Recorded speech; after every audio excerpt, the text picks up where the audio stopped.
ಇಷ್ಟು ವರ್ಷ ನಮ್ಗೆ ಇವಾಗ 26 ವರ್ಷ ಆಗಿದೆ. ಇಷ್ಟು ವರ್ಷದಲ್ಲಿ ಇದೇ ಫಸ್ಟ್ ಟೈಮ್ ನಮ್ಮ ಏರಿಯಾದಲ್ಲಿ ಈ ಥರ ಒಂದು ಘಟನೆ ಆಗಿದೆ ಅಂತ ನಮಗೆ ಅದು ನೋಡಿ ನೆನೆ ನೋಡ್ಬಿಟ್ಟು ಬಂದು ನಮ್ಮ ಮನೇಲಿ ನಾವು ನಿದ್ದೆ ಮಾಡೋಕ್ಕೆ ನಮಗೆ ಭಯ ಆಗ್ಬಿಟ್ಟಿದೆ. ಯಾವ ಟೈಮಲ್ಲಿ ಹೆಂಗೆ ಬಂದ್ಬಿಡ್ತಾರೋ ನಮ್ಗೇನಾಗ್ಬಿಡುತ್ತೋ ಅಂದ್ಬಿಟ್ಟು ನಮಗೆ ಒಂಥರ ಭಯ ಬಿದ್ದು ರಾತ್ರೆಲ್ಲ ನಿದ್ದೆ ಮಾಡಿಲ್ಲ ನಾವು ಅದು ನೋಡಿ. ಪಾಪ ಹುಡುಗಿ 9 ಗಂಟೆಗೆ ಕೆಲ್ಸಕ್ಕೆ ಹೋಗೋದು, ಮಂತ್ರಿ ಮಾಲಲ್ಲೇ ಕೆಲಸ ಮಾಡ್ತಾಯಿತ್ತು. 9:30 ಗಂಟೆಗೆ ಮನೆಗೆ ಬಂದು ಸೇರ್ಕೊಳ್ಳೋದು. ಯಾರ ಹತ್ರ ಒಬ್ಬರ ಹತ್ರ ಮಾತಾಡ್ತಿರ್ಲಿಲ್ಲ ಹುಡುಗಿ. ಆ ಹುಡುಗಿ ಹುಡುಗಿ ಕೆಲಸ ಏನಾಯ್ತೋ ಅಷ್ಟು ನೋಡ್ಕೊಂಡು ಇರ್ತಿತ್ತು ಆ ಹುಡುಗಿ. ಅಂಥ ಹುಡುಗಿಗೆ ಈ ಥರ ಒಂದು ಕ್ರೂರವಾಗಿ ಕೊಂದು ಅವನು ಹೆಂಗೆ ಹೋಗಿದ್ದಾನೋ ಅಂಥವನ್ನ ತುಂಡು ತುಂಡಾಗಿ ಪೀಸಾಗಿ ಕಟ್ ಮಾಡಿ ಅವ್ನಿಗೆ ನಾಯಿಗಳ್ಗೆ ಹಾಕ್ಬಿಡ್ಬೇಕು ಅವನದು ಇದು ದೇಹನ. ಆ ಥರ ಒಂದು ಶಿಕ್ಷೆ ಕೊಡ್ಬೇಕು ಸರ್ಕಾರ. ಯಾಕಂದರೆ ಹೆಣ್ಮಕ್ಳಿಗೆ ಇಷ್ಟೊಂದು ಕ್ರೂರವಾಗಿ ಎಲ್ಲ ಕಡೆ ಈ ಥರನೇ ಆಗ್ತಿದೆ.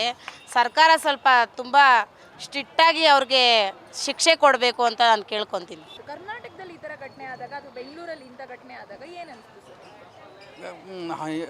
ಅಸಹ್ಯ ಅನ್ನಿಸುತ್ತೆ. ಕರ್ನಾಟಕದಲ್ಲಿ ಈ ಥರ ಆಗ್ತಾ ಇದೆಯಲ್ಲ ಅಂತ ಅಸಹ್ಯ ಆಗುತ್ತೆ ನಮಗೆ. ಈ ಥರ ಆಗೋದ್ರಲ್ಲಿಂದ ಹೆಣ್ಮಕ್ಳಿಗೆ ಚುಚ್ಚವಾಗಿ ಕಾಣಿಸ್ತಾ ಇದೆಯಲ್ಲ ಅಂತ ಜನ ಅನ್ಕೋತಾರೆ.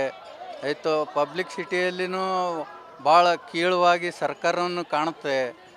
ಅದಕ್ಕೆ ಸೂಕ್ತವಾಗಿ ಸಂಬಂಧಪಟ್ಟಂಥ ಕಾನೂನು ಮಿನಿಸ್ಟ್ರ್ ಆಗಲಿ ಅವರು ಸೂಕ್ತವಾಗಿ ಕ್ರಮ ತೆಗೆದುಕೊಳ್ಳಬೇಕು. ಅದರದಿಂದ ಎಲ್ಲ ವ್ಯವಸ್ಥೆಯನ್ನು ಕಾಪಾಡಿಕೊಳ್ಳಬೇಕು. ಸರ್ಕಾರಕ್ಕೆ ಅಶಬ್ದ ಬರಬಾರ್ದು.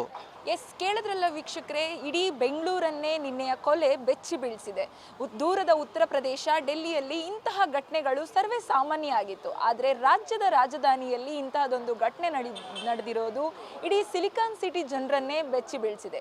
ಜನ ಹೇಳ್ತಿರೋದೇನಂತಂದರೆ ಹೆಣ್ಮಕ್ಳಿಗೆ ಮೊದಲು ರಕ್ಷಣೆ ಕೊಡಬೇಕು, ಬೇರೆ ರಾಜ್ಯದಿಂದ ಬರೋ ಜನರನ್ನ ಸ್ವಲ್ಪ ಕಂಟ್ರೋಲ್ಗೆ ತಗೊಂಡು ಅಥವಾ ಅವರಿಂದ ನಮ್ಮ ರಾಜ್ಯನ ಕಾಪಾಡಬೇಕು ಅಂತ ಜನ ಮಾತಾಡ್ತಾ ಇದ್ದಾರೆ. ಹಾಗೆ ಇಂತಹ ಘಟನೆಯಲ್ಲಿ ಭಾಗಿಯಾಗಿರುವಂತಹ ಕೃತ್ಯವನ್ನು ಎಸಗಿರುವಂತಹ ಕ್ರೂರ ವ್ಯಕ್ತಿಗಳಿಗೆ ಸರಿಯಾದ ಶಿಕ್ಷೆ ನೀಡಬೇಕು.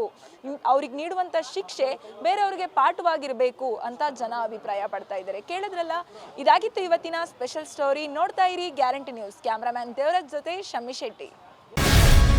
ಗ್ಯಾರಂಟಿ ನ್ಯೂಸ್, ಸುದ್ದಿ ಖಚಿತ, ನ್ಯಾಯ ನಿಶ್ಚಿತ.